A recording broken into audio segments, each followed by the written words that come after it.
Okay, hi folks, it's Mrs. Allen, and we're looking at 4.4 modeling and optimization. Really, that is to find maximum or minimums in a particular situation, such as we discussed cost, profit, revenue. When you have a business, you want to maximize your profit. So we might write a profit equation and we might find the maximum value of the profit. Or we might have a cost function where in the cost function, we want to minimize the cost in a business. So we'll find the minimum point on a cost function. So in that, we'll develop a mathematical model, which is a function, a math function where it models real life behavior or a situation. And in that, we'll do an analysis of the function used to model the situation, such as understanding the behavior of the graph, minimums, maximums, points of inflections, things like that, identify the critical points and endpoints, and identify and interpret solutions. So in this first part one video, I'm going to be going over the strategy for solving max-mins and example 1 and 2. So for this, you can see the table. You may want to get very chummy with this table where we have a strategy for solving max-min problems by understanding the problem and reading the problem. Sometimes we have to reread to gain information that's being stated, sometimes explicitly, sometimes implicitly, and identify the information needed to solve the problem. Then we develop a mathematical model of the problem. We want to draw problems and label the parts that are important to the problem. Introducing a variable to represent the quantity that can be controlled. Sometimes we call that a constraint equation. Sometimes we have more than one constraint. We might have two constraint equations, as you'll see in example 2 today. Using that variable, so we're writing a mathematical model eventually in one variable. We want to write a function whose extreme value then gives the information that we seek, either a maximum or a minimum of the particular function. We can sometimes graph the function, finding the domain of the function, determine what values of the variable make sense in the particular problem. Then we want to identify the critical points and endpoints.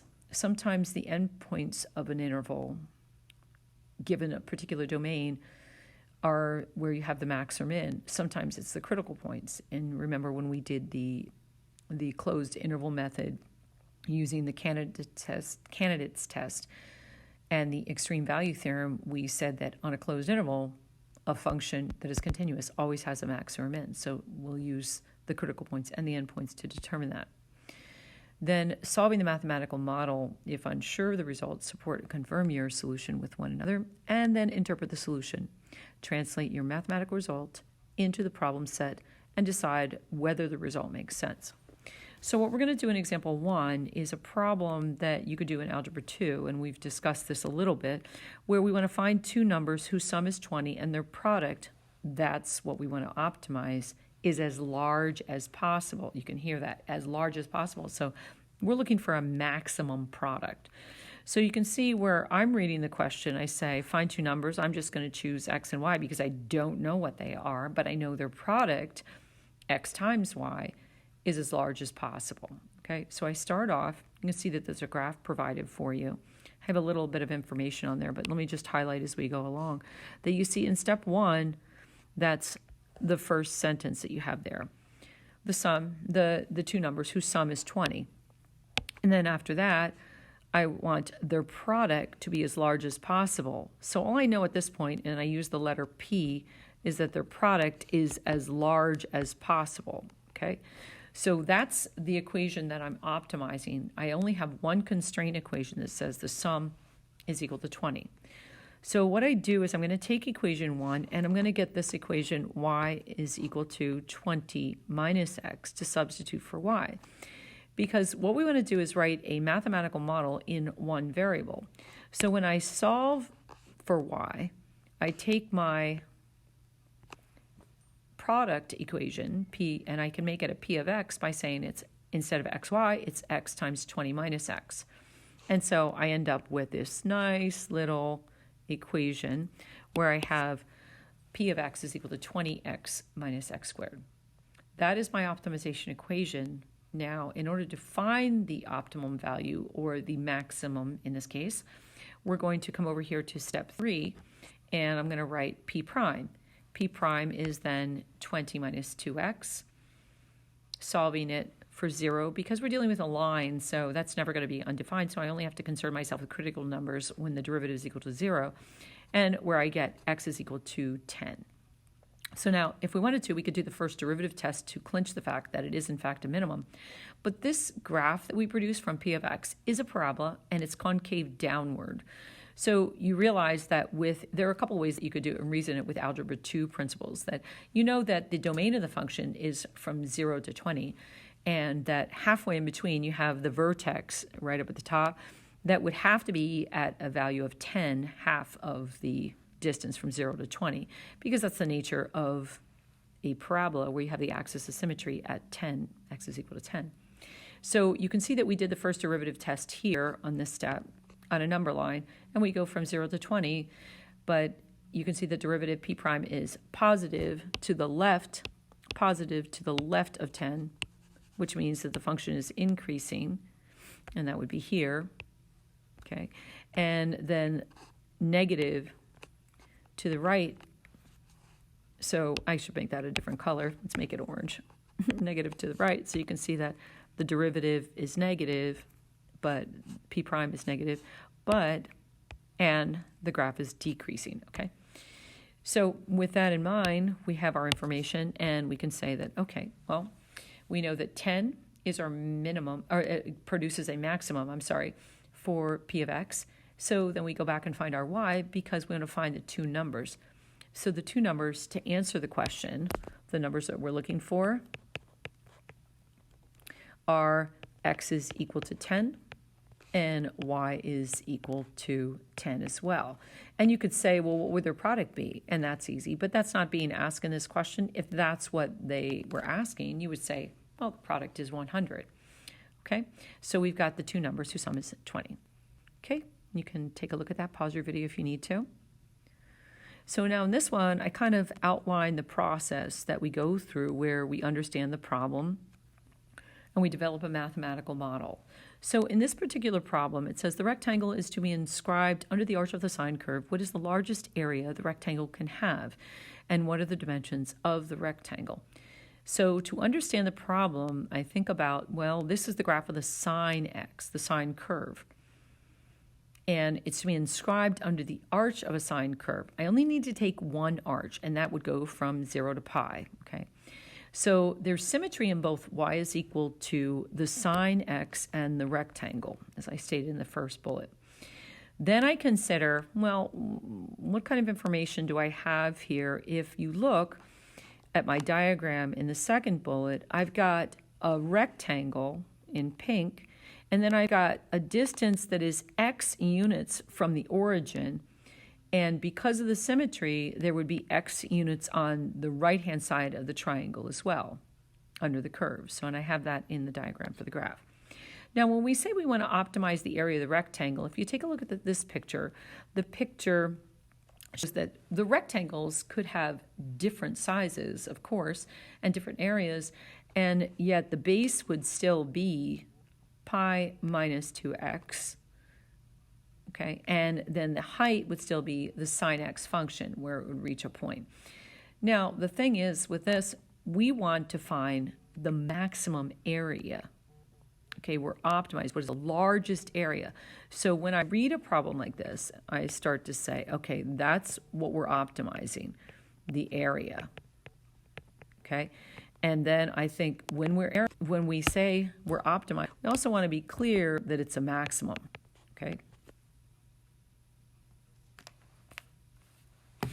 Okay, so with that in mind, then we want to optimize the area of the rectangle, and the constraint equations are the fact that you have height times base, that's part of your area for the rectangle. So with that, you can see that I have the height is that distance from the x-axis up to the function, and the base is pink length of the base of the rectangle. So we have expressions for those, and if you look from 0 to pi, I have to take pi minus 0 and then subtract off the 2x distances. So I get the base is pi minus 2x. Okay, so we have the constraints in play there. So then keep in mind, I write the equations then. The optimization equation is, of course, area is equal to base times height. The constraint equations there are then going to be the base is pi minus 2x and the h is sine x. So then what we're going to do is write the optimization equation in just one variable. So then in this step, so where I didn't call it 1 or 2 here, maybe I should have, but I'll call it 3 and 4. Okay, so now I have the optimization equation in just one variable. So now remember, what we want to do is we want to find the maximum. So now remember what we do in our orders of procedure. We could graph it if we wanted to, and I could take a look at that. I'm going to leave that up to you. So it's always a good idea to graph, and I'll let you do that right now. You could graph a of x, and maybe it's going to be really clear where your maximum is. Maybe you have to adjust your window. Okay, the other thing you want to do is you want to identify critical numbers.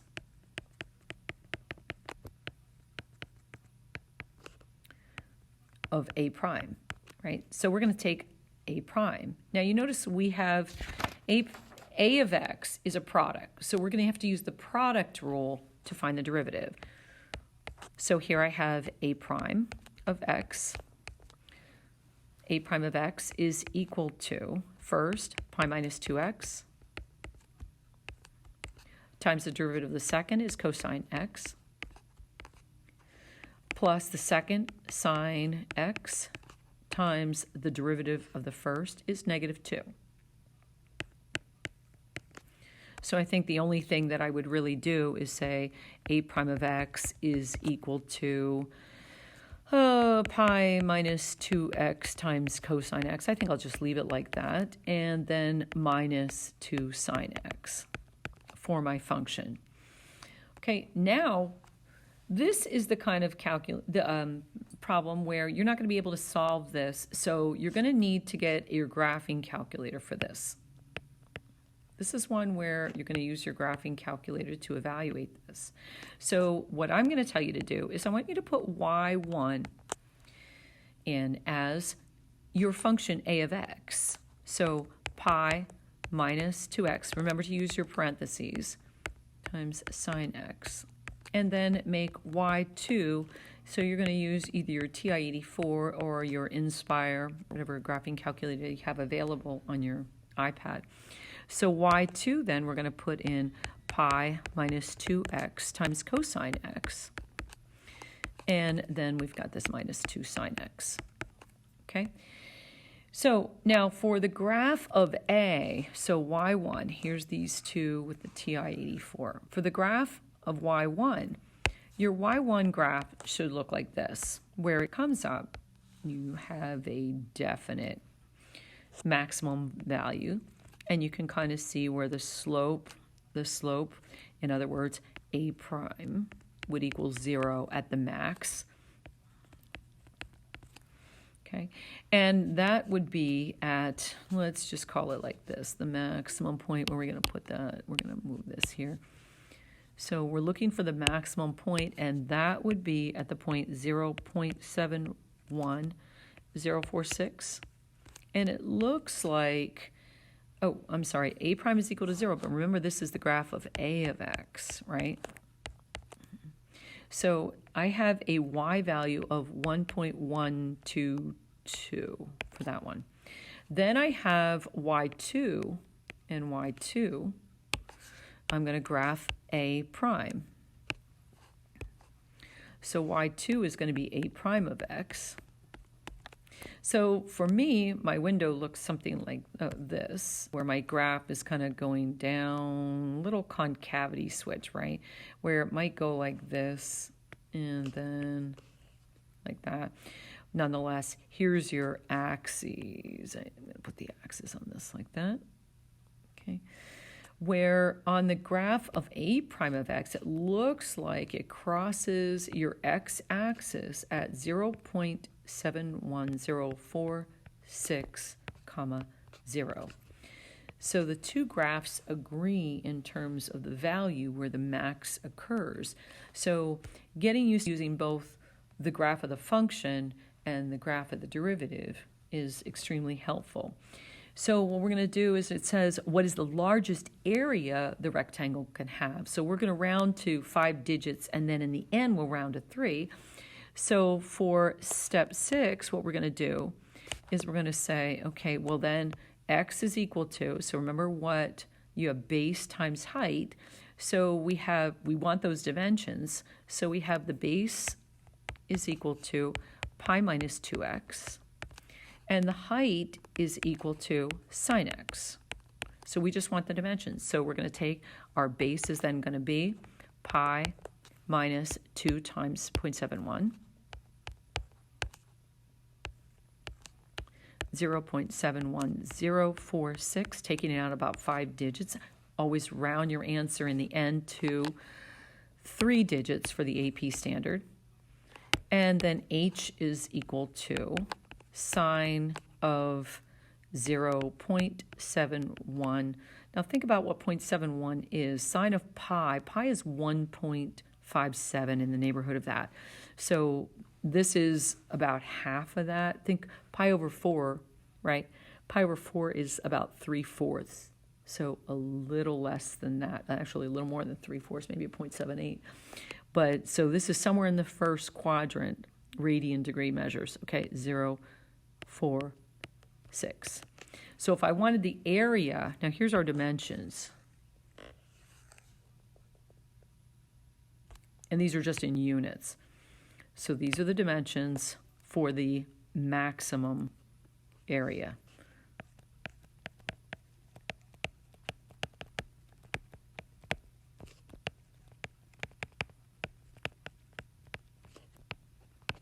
Of the rectangle. Always a good idea to kind of check out your answer and see if it makes sense. Now you guys I would probably get the approximate value for this. I'm going to let that up to you, okay? And you can check it out with your graph. Okay, so that's it for this first video on example 1 and example 2. And I will pick up with 4.4 part 2 video. Have a great night.